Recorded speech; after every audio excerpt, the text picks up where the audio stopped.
এর গায়ে জামা আছে? গায়ে জামা আছে? জামা নাই বলি বোন, আমার কাপড় নাই, একটা কাপড় আগে বলি। তাহলে একে জামা কিনে দিয়ে একটা। হ্যালো আমার ভাইজানরা, আজকে দুটো কথা খুব গুরুত্বপূর্ণ। এই জামাটি আমার কাছে 800 টাকা বলে 700 টাকা দাম নিয়েছে। তা বেশি নিয়েছে না কম নিয়েছে আপনারা কমেন্টে কিন্তু অবশ্যই জানাবেন। আর এই পরিবারটি সত্যি খুব অসহায়।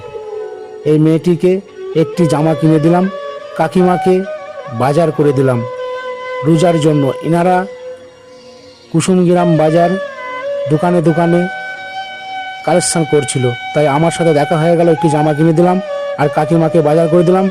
এসব ভিডিও যদি ভালো লাগে অবশ্যই লাইক কমেন্ট করে আগে বাড়িয়ে দেবেন আমার ভাইজানরা। আমার কেউ ভাইগুলো দেখে না, একটা ভাই মরিদার একটা আছে, চিন্তা না। কেউ দেখে না? না, এই ছেলেটাও জামা, আমার কাপড় কিছুই না। এর গায়ে জামা আছে? গায়ে জামা আছে? জামা নাই বলি বোন, আমার কাপড় নাই, একটা কাপড় আগে বলি। তাহলে একে জামা কিনে দিই একটা। তোমাকে তো বাজার করে দিলাম, তাহলে একটা জামা কিনে দিই। বেশ,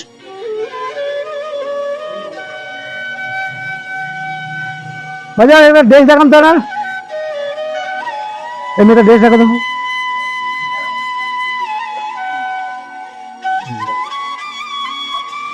বেটি পছন্দ? বেটি ভালো লাগছে? আরে দেখো, হলুদ আছে বাবা, দেখ।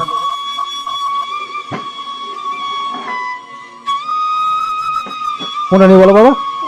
এইটা দারুণ লাগছে। হ্যাঁ, এদিক করো, ভালো লাগছে এটা?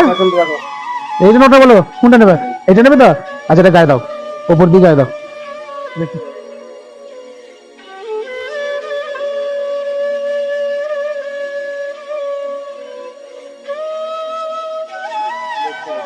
এটা ভালো লাগছে না? ভালো লাগছে তো? বেশ, এটা সুন্দর করে হাসি দিয়ে দেবে তুই। টাকা দিয়ে দাও, হ্যাঁ দামটা তুমি দিয়ে দাও বাবা। কত নেবে দেখো, দাও দিয়ে দাও। এখন তার খুলে রেখে দাও, তাহলে ঈদের দিন পড়বে। হ্যাঁ, ঈদের দিনে জামাটা পড়বে। হ্যাঁ, ঠিক আছে, ঠিক আছে, ঠিক আছে, ঠিক আছে। বেটি কাকিমা আসবে না? তোমার তাহলে বাজার, তাহলে বাজার খুব হয় আছে তো? ঠিক আছে, তাহলে বাড়ি চলে যাবে। হ্যাঁ।